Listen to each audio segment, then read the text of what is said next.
আসসালামু আলাইকুম ভিউয়ার্স, সবাই কেমন আছেন? আজ আপনাদের সামনে হাজির হয়েছি বাংলাদেশের স্বনামধন্য কোম্পানি স্কয়ার ফার্মা লিমিটেডের একটি ঔষধ সেপ 3 ক্যাপসুলের রিভিউ নিয়ে। ঔষধটি কি কাজ করে, খাওয়ার সঠিক নিয়ম কি, পার্শ্ব প্রতিক্রিয়া কি, গর্ভাবস্থায় খাওয়া যাবে কিনা, বাজার দর কত, ঔষধটি দেখতে কেমন, এ নিয়ে আজ বিস্তারিত আলোচনা করব। চলুন শুরু করি। ভিউয়ার্স, সেপ 3 মূলত এর genetic name সেফোক্সিম 200 milligram.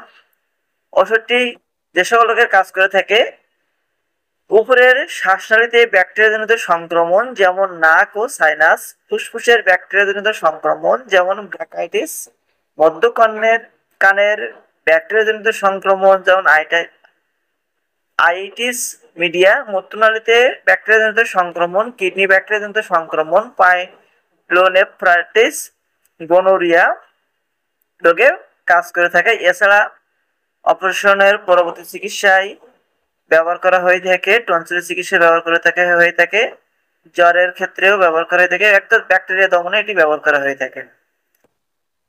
Dose cefoxim capsule by tablet 200 milligram থেকে 400 মিলিগ্রাম একক বা বিভক্ত মাত্রায় 7 থেকে 14 দিন পর্যন্ত রোগের তীব্রতা বা রোগের তীব্রতা অনুযায়ী সেব্য।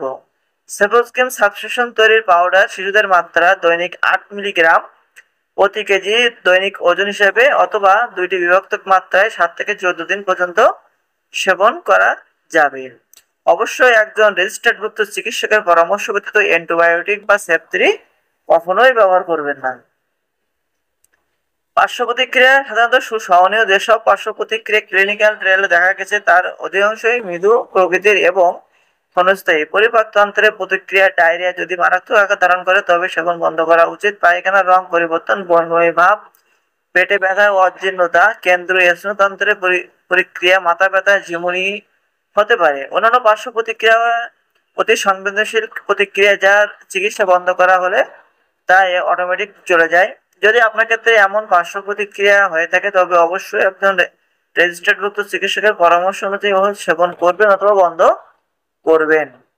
চলুন এর গর্ভাবস্থায় এবং স্তনদানকারী মায়েরা ওষুধটি সেবন করতে পারবে কিনা। এই ওষুধ গর্ভবতী মহিলাদের ক্ষেত্রে ক্ষতি করে কিনা জানা যায়নি, তবে সমস্ত ওষুধের মধ্যে গর্ভাবস্থায় সতর্কতার সাথে ব্যবহার করা উচিত এবং শুধুমাত্র তখনই ব্যবহার করা উচিত যদি চিকিৎসক এটি অপরিহার্য মনে করেন।